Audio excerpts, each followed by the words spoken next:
তোমাদের পাশেই আছি হৃদয়ের কাছাকাছি।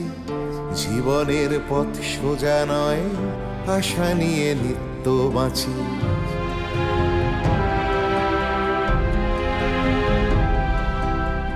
শিক্ষা ছড়িয়ে পড়ুক ভেদাভেদ শূন্য করে, এ বেলা নাই বা জুটুক ও বেলা জুটতে পারে। বিপ্লব আসছে দেখো নারী তুমি পিছিয়ে জানি, জ্বলে ওঠো নিজের আলোয়, মুছে দাও দুঃখ গ্লানি। এভাবে আর থেকো না হাহাকার জড়িয়ে বুকে, আমি হাত বাড়িয়ে আছি সাড়া দাও আমার ডাকে। আমি হাত বাড়িয়ে আছি সাড়া দাও আমার ডাকে।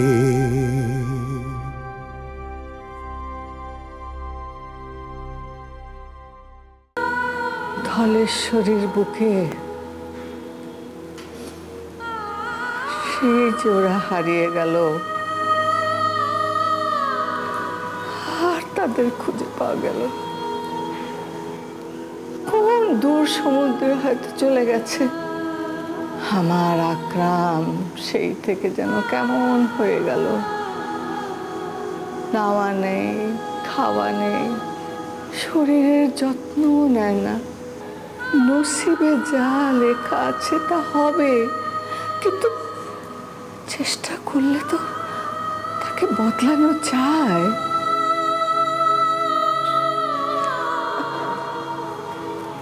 আচ্ছা মোহন, আম্মা, তুমি যে আমাকে রাত্রে একটু ভালো ঘুমাবার জন্য ওষুধ দিয়েছ না, সব ওষুধে কাজ করে, কিন্তু ওই ওষুধটা কাজ করে না।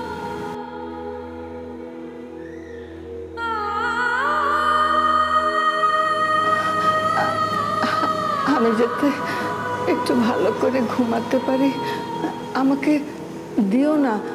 ওই যে আফিম মরফিয়া কি আছে না, ওখান থেকে একটু দিও। কিন্তু আম্মা, ওগুলো তো স্বাস্থ্যের জন্য ক্ষতিকর।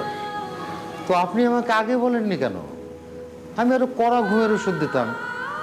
আম্মা, ওই মরফিন, আফিম এগুলো খেলে তো আপনার হার্টের ব্যামো ধরবে। ধরুক, যা হবার হোক। চোখ বুঝলি সারা রাত আমার চোখের সামনে আমার দাদা ভাইয়ের মুখটা ভেসে ওঠে। আমি সারাটা রাত ঘুমাতে পারি না, সারাক্ষণ এপাশ ওপাশ করি। খালি মনে হয় কখন সকাল হবে, কখন সকাল হবে। এভাবে কি বাঁচা যায়? ঠিক আছে, আমি আপনাকে নতুন ওষুধ দিয়ে যাব। সেটা পরে হবে। আমি তোমাকে যে জন্য ডেকেছি সেটা শোনো। আকরাম, ওর মুখের ভেতরটা একটু দেখো তো। আমি কি যেন একটু দেখলাম, সাদা ঘায়ের মতন। কালের ভেতরে ঘা? তোমার রোগী দেখা চোখ, তুমি ভালো বুঝবে। কিন্তু আমার কাছে ভালো ঠেকছে না, খেতে পারছে না। বড় মা, আমাকে তো একটু আগে বলবেন, আমি তো কদিন আগেও এসেছিলাম। আমাকেও তো আগে বলেনি, আমি তো কালই মাত্র জানলাম। আসলে বউ বেটা মারা যাওয়ার পর আমার ছেলেটা কেমন গুটিয়ে গেছে, কাউকে কিচ্ছু বলে না। তুমি তুমি ওকে সারিয়ে তোলো বেটা, সারিয়ে তোলো। আবার বউ গেছে, নাতি গেছে, আমার ওই বেটা ওকে তুমি সারিয়ে দিও, ওকে আমি হারাতে পারবো না। আমি চোখ বোঝার আগে অন্তত না। চিন্তা করবেন না, আমি যথাসাধ্য চেষ্টা করব। আগে দেখি যে ঘাটা কি ধরনের। শোনো বেটা, আকরাম বোধহয় তোমাকে দেখাতে চাইবে না, তুমি জোর করবে, বলবে আমি বলেছি, আমি না হলে খুব গোস্বা হব। তা ঠিক, কিন্তু বড় আম্মা, আমার একটা ছোট্ট অনুরোধ আপনার রাখতে হবে। আপনি শরীরের প্রতি একদম অবহেলা করবেন না। করব না, কিন্তু জানো তো, আমার বড় বৌমা চলে যাওয়ার পর থেকে এই সংসারের দায়িত্ব আমার উপর এসে পড়েছে। সব দেখতে হয়, আর জমি জেরা যেটুকু আছে সেগুলো আমাকেই সামলাতে হচ্ছে। না হলে যে সিন্দুকটা কবে খালি হয়ে যাবে। আমার পেটের সন্তান, কি আর বলি তার নামে। কোন দিন হয়তো দেখবো এই বাড়িটাই নিলামে উঠেছে। মা হয়ে কেমন করে তার এসব কথা বলি সবাইকে। ঠিক আছে বেটা, তুমি আকরামকে একটু দেখো ভালো করে। হ্যাঁ, আর কি দেখলে আমাকে একটু জানিয়ে যেও, কেমন? জি বড় ইসলাম।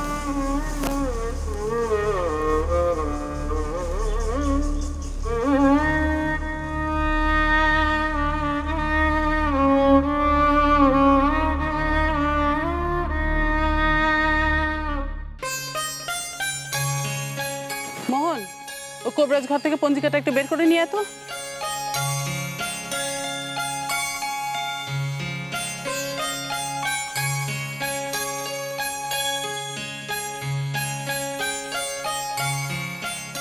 কি হলো?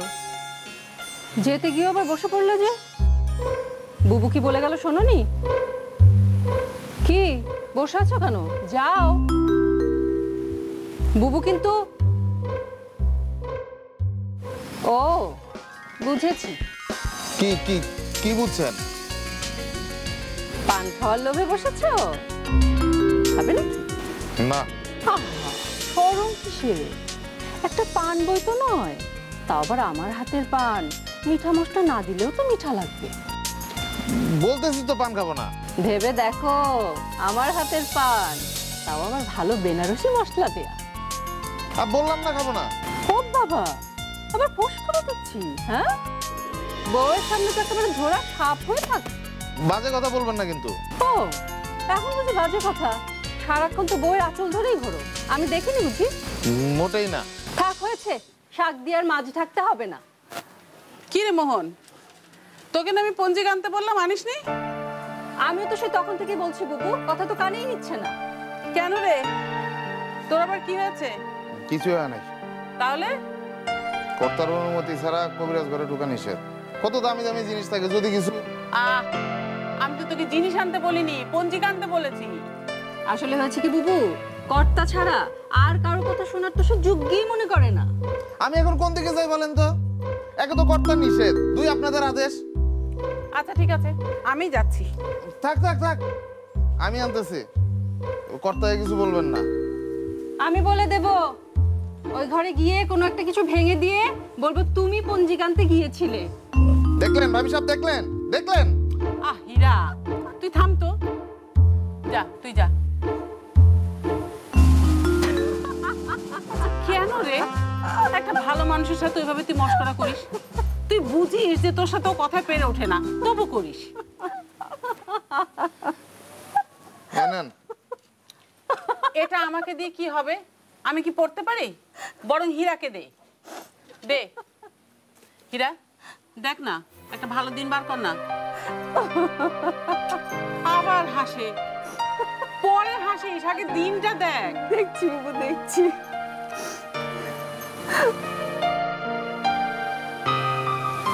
এই যে বুবু, 4 দিন পরে একটা দিন পাওয়া গেছে। 4 দিন মাত্র? তা নইলে তো আবার 1.5 মাস পর। দেখেছো, ভাগ্যিস তোকে আমি দেখতে দিয়েছিলাম, তা না হলে তো আমার মেয়ের সাতটা দেওয়াই হতো না। তাহলে তো দেখছি এখন ওই দিনটাই বাঁধতে হয়। ওই দিন মানে মাত্র 4 দিন পরে সাতসার হবে? তাছাড়ার উপায় কি? বললেই হলো নাকি? 4 দিনে সবকিছু সম্ভব। জাল ফেলতে হবে, মাছ ধরতে হবে, মিষ্টির ব্যবস্থা করতে হবে, তাছাড়া আত্মীয় কুটুমদের দাওয়াত দেওয়ারও তো সময় লাগবে। ভাবি সাহেব, এই কয়দিনে হবে না। আরে হবে হবে, খুব হবে। অত বড় করে আয়োজন না করলেই তো হয়। বাড়ির মেয়েরা থাকবে, তারপরে পাড়া প্রতিবেশী কিছু বউ বাচ্চারা থাকবে, আর তোর বউ থাকবে, এই তো দিব্যি হয়ে যাবে। এটা মেয়েদের ব্যাপার, মেয়েদেরকে বুঝতে দে। তুই এটাতে বাধা দিস না তো, যা।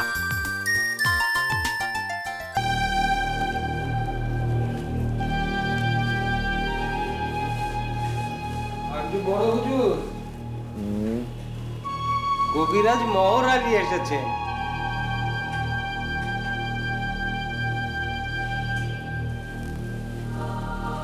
আসসালামু আলাইকুম।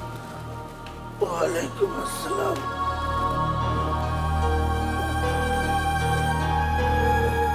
বসো। তুমি হঠাৎ সকাল সকাল কি মনে করে? আপনাকে একটু দেখতে এলাম। আপনি নাকি কদিন ধরে কিছু খেতে পারছেন না? ও কিছু না, গালের মধ্যে ছোট একটু ঘা হয়েছে, ও নিয়ে তুমি পেরেশান হও না।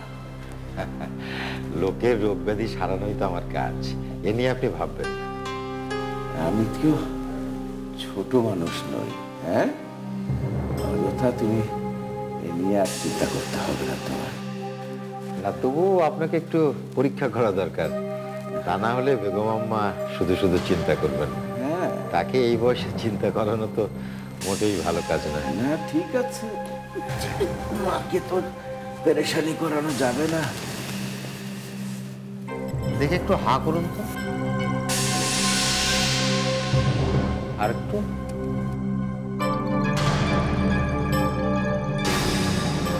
সর্বনাশ, গালে চক্রের মতো সাদা দাগ, সেখানে কাঁচা ঘা। এ তো হায় আল্লাহ, কর্কট রোগের লক্ষণ। কর্কট মহাব্যাধি, কুষ্ঠের চেয়েও ভয়ঙ্কর, বড় শক্ত রোগ। কিসে হয় কিসে কয় এখন অজ্ঞাত চিকিৎসা শাস্ত্রে। কি দেখলে কবিরাজ? আর কতদিন বাঁচবো? বাঁচা মরা সবই তো খোদা তাআলার হাতে।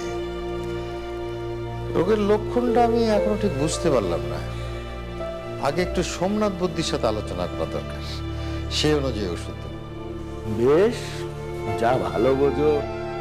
আমি জানি কবিরাজির ক্ষমতা অনেক, আর তুমি তো অনেক বড় কবিরাজ। তবে আমার মনে হয় বেশি দিন আর নেই। আমি উপরে যাব, আমার বিবি জান, আমার পেয়ারের সিরাজ সেখানে আছে। কর্তা, কবরেজ বুদ্ধির কাজই হচ্ছে জমে মানুষে টানাটানি করে জমের হাত থেকে মানুষকে ছিনিয়ে আনা। আপনি যদি মনের জোর হারান তাহলে আমার কাজটা কঠিন হবে। আগে রোগের ব্যাপারে নিশ্চিন্ত হই, তারপর না হয় দেখা যাক। তুমি আমাকে বাঁচিয়ে রাখতে চাও কেন মোহর? তাতে কার কি লাভ? আমার কর্তব্যটুকু পালন না করলে আমার নিজের কাছেই জবাবদিহি করতে হবে। কর্তা, আমি এখন আসি। বেগম আম্মা আবার আমার জন্য পথ চেয়ে বসে আছে। দাঁড়াও, এত তাড়াতাড়ি যাচ্ছ কোথায়? একটা রসের কথা বলি। তুমি তো গিয়ে এখন তোমার বেগম আম্মার কাছে বানিয়ে বানিয়ে এক ঝুড়ি কথা বলবে, কিন্তু যা দেখলে, যা বুঝলে, তা কি বলার সৎ সাহস তোমার আছে? কর্তা,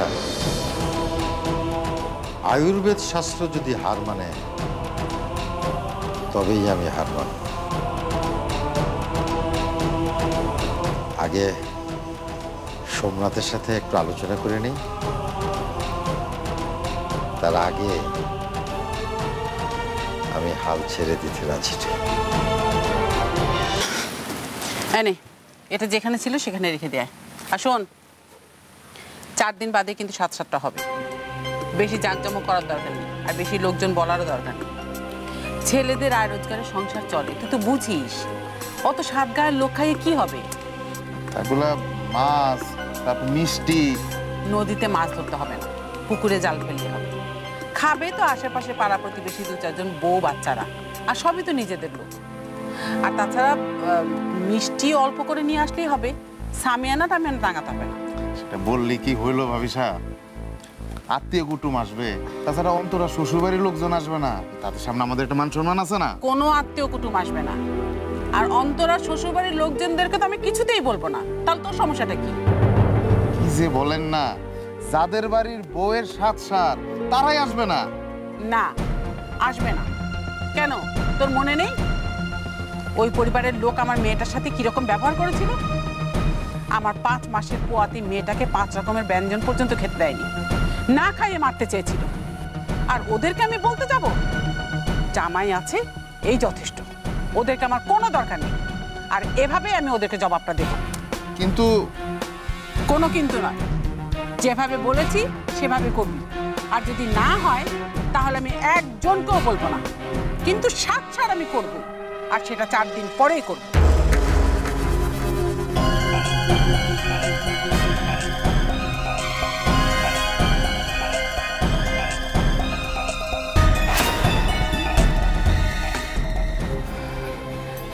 বেরোচ্ছ নাকি? দেখতেই তো পাচ্ছ।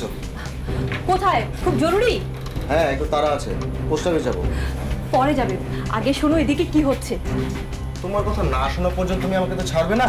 বলো, তোমার মুখরোচক খবরটা কি, সেটা শুনে যাবো। আরে শুনলে তুমি খুশি হবে, তোমার খরচা কমে যাবে। আরে ডাক্তার, রাখো তোমার ধানাই পালাই, আসল কথা বলো। বললাম তারা আছে। অন্তরার 7 শাড়ি যে সোনার বালা দিবে ভেবেছিলে না, সেটা আর দিতে হবে না, একটা শাড়ি দিলেই চলবে। কেন? 5 জনকে দেখানোর জন্যই তো দেওয়া। আত্মীয় কুটুম দূরে থাক, আশেপাশের প্রতিবেশী ছাড়া কাউকে বলা হচ্ছে না। সে কি সবাই বা? হ্যাঁ গো হ্যাঁ, সবাই বাদ। তো কেন? তা আমি কি জানি, আমাকে কেউ কিছু বলে নাকি? আমার মোহন চাচাকে বলছিল, তখনই শুনলাম। আমারই তো অন্তরার 7 সামনে বেশি উৎসাহ ছিল। তাহলে জলটা ঢাললো কে? বললাম তো জানি না, তোমার খরচা বেঁচে যাবে, এটাই যথেষ্ট। দেখো হামিদা, 5 জনকে দেখানোর জন্য আমি আমার বোনকে সোনার গহনা দিচ্ছি না। আমি যখন মনস্থির করেছি আমার বোনকে সোনার গহনা দেব, তখন অবশ্যই দেব। কিন্তু তার আগে জানতে হবে আসল কারণটা কি। আমার বোনের 7 সার, সেটা এত সাদামাটা করে হবে কেন?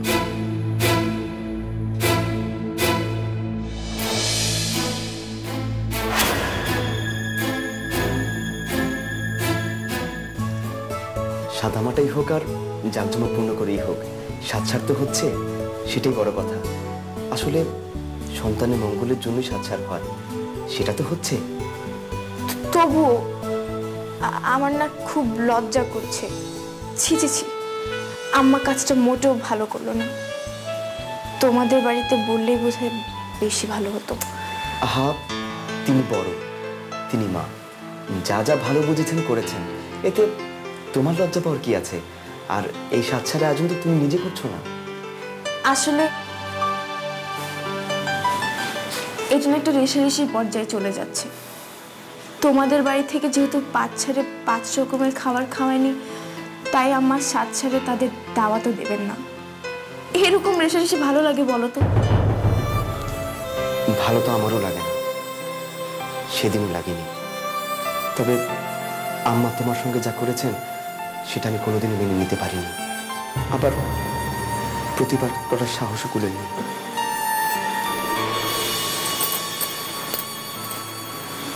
আমাদের দুজনকে নিয়ে দুটো পরিবারে এত দড়ি টানাটানি কেন বলো তো?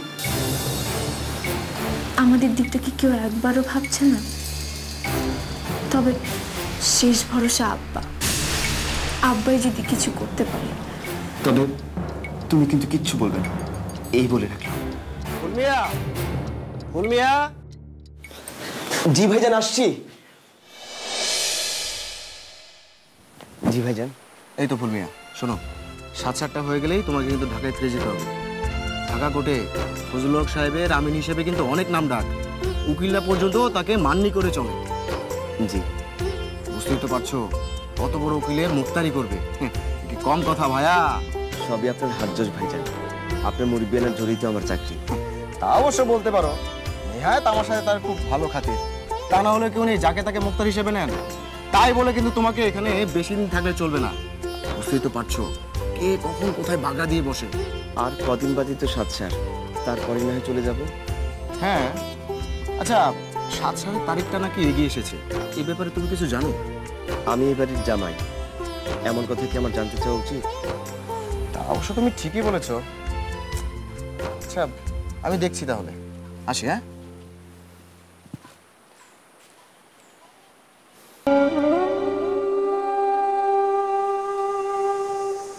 তুমি কাকে বোঝাচ্ছ বাপ? তোমার মায়েরও আগে এই দুনিয়ায় আমি বেটার মা হয়েছি। আমার ছেলের মুখ দেখে আমি বুঝবো না আমার নারী ছেঁড়া ধর আমার বেটা ভালো আছে কি নেই? বড় মা, বড় ভাইজান ভালো নেই এটা ঠিক, কিন্তু রোগটা কতটা ভয়ের এটা ঠিক বুঝে উঠতে পারছি না। আমি আমার বন্ধু সোমনাথ বদ্দির সাথে একটু এ বিষয়ে আলোচনা করতে চাই। বেশ করো, কিন্তু আমার মনের মধ্যে কেমন জানি করছে।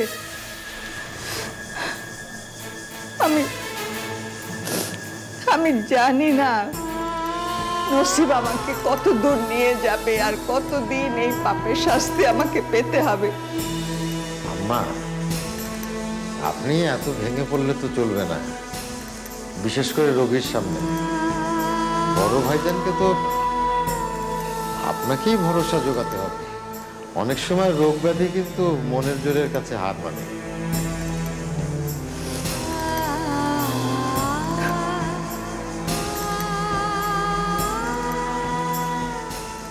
আল্লাহ, তুমি কি সত্যি মেহেরবান? হ্যাঁ,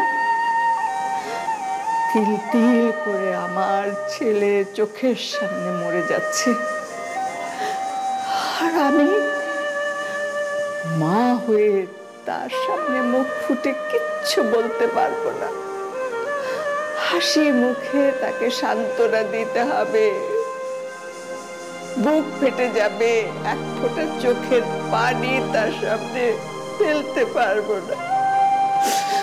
আল্লাহ, কত শাস্তি আপনি আমাকে দিবেন আল্লাহ, আর কত পাপের শাস্তি আমাকে দিবেন। বড় মা, আপনি যদি এত ভেঙে পড়েন তাহলে তো চলবে না। বড় মা,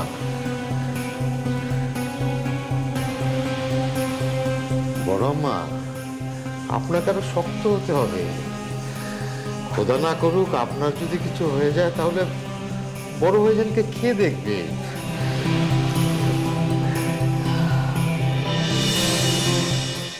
সবাইকে জানিয়ে দাও, বড় মল্লিকা বাঁচবে না। তাতে লাভ, এতে তো রোগী আরো। এটাই তো আমি চাই। আগাম নিদান থেকে মিয়া ভাইয়ের মনের জোর কমিয়ে দাও। মদকে যদি এগিয়ে আনতে পারো,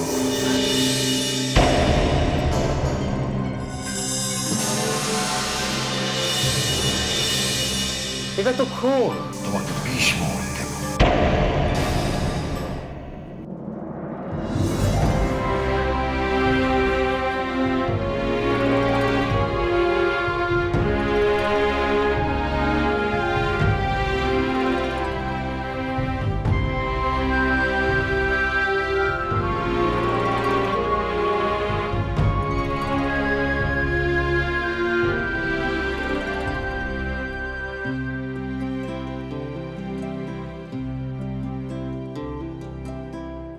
তোমাদের পাশেই আছি হৃদয়ের কাছাকাছি, জীবনের পথ সোজা নয়, আশা নিয়ে নিত্য বাঁচি।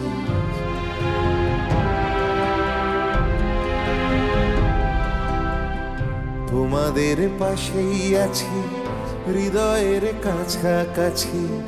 জীবনের পথ সোজা নয়, আশা নিয়ে নিত্য বাঁচি।